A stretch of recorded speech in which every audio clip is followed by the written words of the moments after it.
The door swung open before my knuckles hit it a second time. I stepped across the threshold into the glow of a dying fire, its faint crackle barely holding the room together.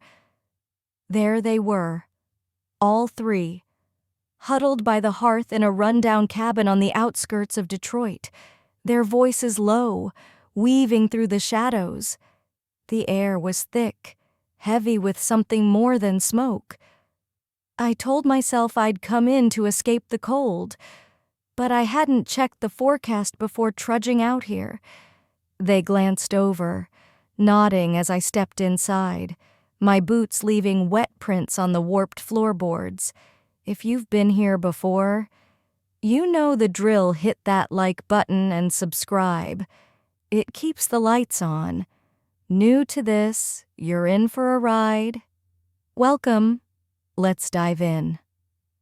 Rain soaked through my sleeves, plastering my hair to my neck as I stood on the porch, the beam of my flashlight flickering out halfway down the gravel path.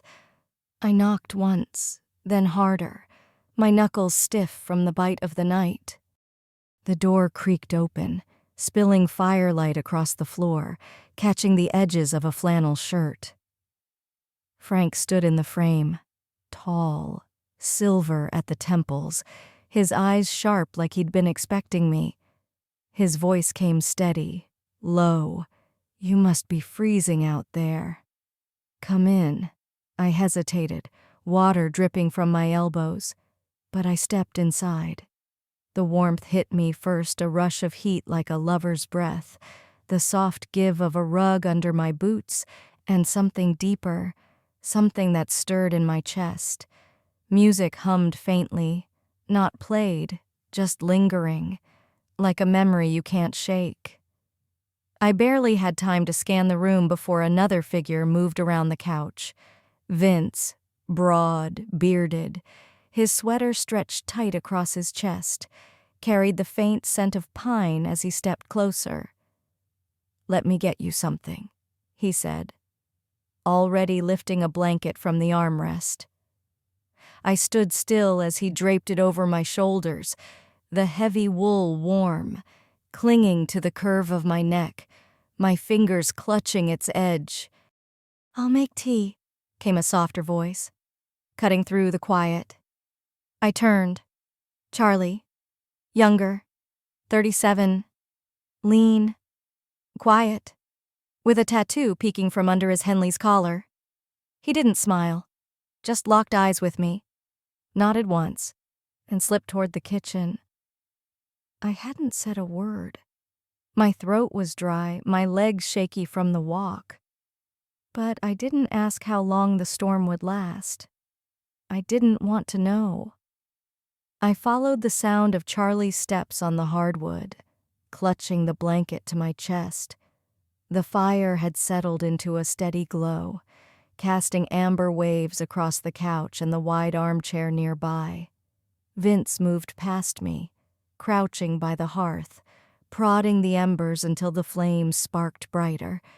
He glanced up. "You can sit. That thing looks heavy." I sank into the corner of the couch, legs tucked beneath me, the blanket wrapped tight, my damp hair sticking to my cheeks. I pushed it back, my fingers trembling as the warmth finally seeped in. Charlie returned, silent, handing me a mug. His fingers brushed mine, warm, steady, sending a jolt through my skin. I looked up. He was watching me. No smile, no words, just that steady gaze. My breath caught. Unbidden, I took a sip. The tea was strong, spiced, soothing. I cradled the mug in both hands, rubbing the heat into my palms. Vince settled on the rug, close enough that his knee grazed the couch. Still cold, he asked, "A little?" His hand reached forward, resting lightly on my ankle, just above where the blanket swallowed my feet. His thumb moved once, slow, deliberate, like he was testing the heat of my skin. I didn't pull away. "Here, take this," Frank said from behind me. I turned. He held a folded shirt, Soft, worn, too big. "You'll catch your death in those wet clothes," he said, his voice low, steady. I hesitated, glancing down at the damp fabric clinging to my skin. "You can change behind the couch," he offered. "We'll look away." Vince stood, turning toward the fire. Charlie faced the kitchen. I stepped carefully behind the couch, my heart pounding harder than it should for something so simple. The blanket slipped from my shoulders. The wet fabric stuck as I peeled it off. I pulled the shirt over my head, its warmth swallowing me, carrying Frank's scent, faint and familiar. It fell past my hips, hiding my shape. When I stepped out, they were back in their places, Frank in the armchair, Vince on the rug beside him, Charlie closest to me. Back on the couch, no one spoke, but their eyes found me. I sat again, legs tucked to one side, the shirt's hem brushing my knees. The tea warmed my chest. Charlie's hand rested on the cushion beside me, close enough that I felt the heat of his skin. My fingers grazed his, and he didn't move. His pinky touched mine, then stilled, a quiet spark in the silence. "I should probably head back soon," I said, barely above a whisper.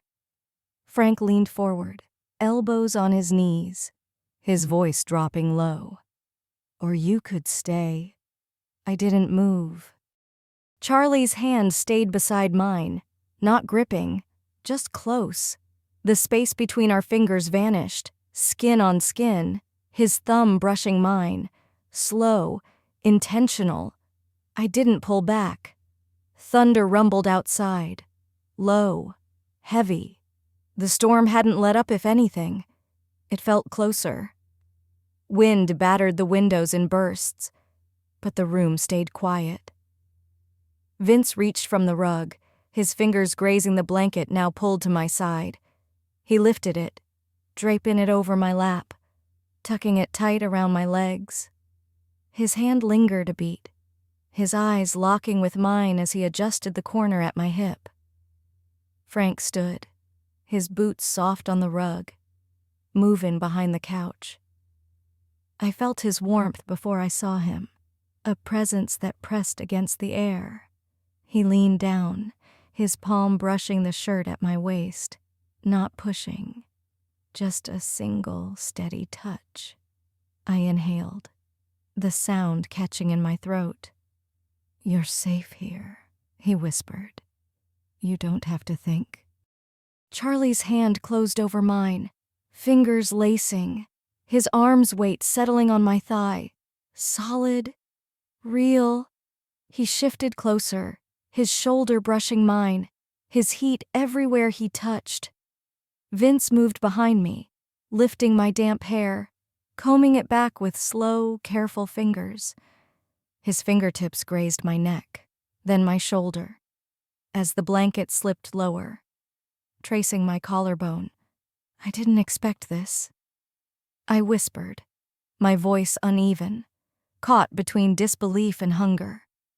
"You're not the only one," Vince murmured, his breath warm against my ear. Frank's fingers found my wrist, tracing the inside of my arm to my elbow, unhurried, deliberate. No one rushed. No one backed away. Charlie leaned in, his forehead brushing my temple. His breath warmed my cheek, then my jaw, steady, close, my lips parted, but no sound came. I didn't need to say more. I turned toward him, closer, closer, until our mouths met. No hesitation, no uncertainty, just full, suffocating need. His hand rose, cradling my cheek, his thumb grazing my skin.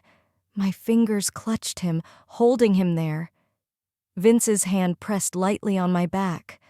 Frank slid beside me, his palm warm against the shirt. Steady. I didn't know who pulled me forward, maybe all of them. I wasn't sitting anymore. I was surrounded. Vince settled beside me, his arm brushing mine. Calm, solid. I leaned toward him, the fire's heat licking my face, a faint burn against the storm outside. Charlie tucked the blanket higher around my legs, securing it at my sides. Across from us, Frank's eyes watched, unreadable but steady. The room pulsed with the fire's rhythm, shadows stretching long behind us. Charlie handed me a second mug, the same strong tea, our fingers brushing for a second. I gripped it tight, inhaling the steam. No one spoke, but they stayed close. Frank rose, crouching by the hearth, prodding the logs until the embers flared. "You're warmer now," he said. More observation than question. I nodded, letting the silence answer. Charlie sat beside me again, relaxed, one hand on the blanket between us. His gaze was steady, not searching, just there, pulling me in. I gripped the mug tighter. Vince shifted, lifting one leg onto the couch, his shoulder grazing mine. His breath was soft, even, settling me in a way I didn't expect. "I didn't plan to stay this long," I said, almost to myself. "No one's asking you to leave," Frank replied, his voice neither warm nor cold, just fact. The fire snapped again. I watched the embers shift. Charlie set his mug down, leaning forward, elbows on his knees. His eyes met mine, and for a long moment, I couldn't look away. Vince reached out, not to touch but to adjust the blanket, folding it neater where it had slipped. His movements were careful, familiar, like he'd done this before. "I think the storm's getting worse," I said. Charlie glanced at the window. "It's not stopping anytime soon." Frank stepped back toward us, pausing by the couch. He reached for the pillow behind me. "Let me fix this," he said simply. I shifted forward, letting him slide it into place, then leaned back. The cushion pressed firm against my shoulders, grounding me. For a moment, none of us moved. The fire and the rain on the windows were the only sounds. My breath had steadied, but something in my chest still thrummed, not fear, not nerves, just presence, just being here. Fully. Charlie's fingers brushed my knee, then stilled, a quiet anchor. Vince glanced at me once, silent.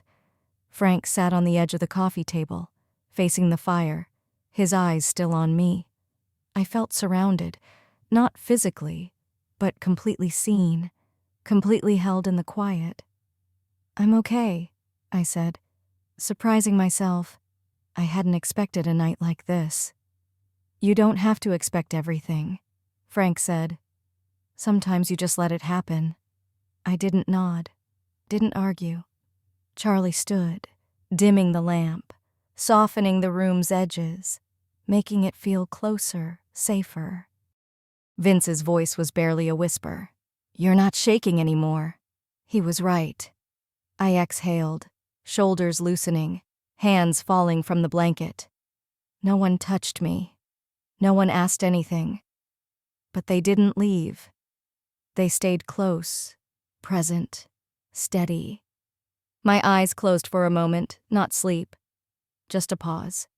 And in that pause, I let the quiet settle. Be honest.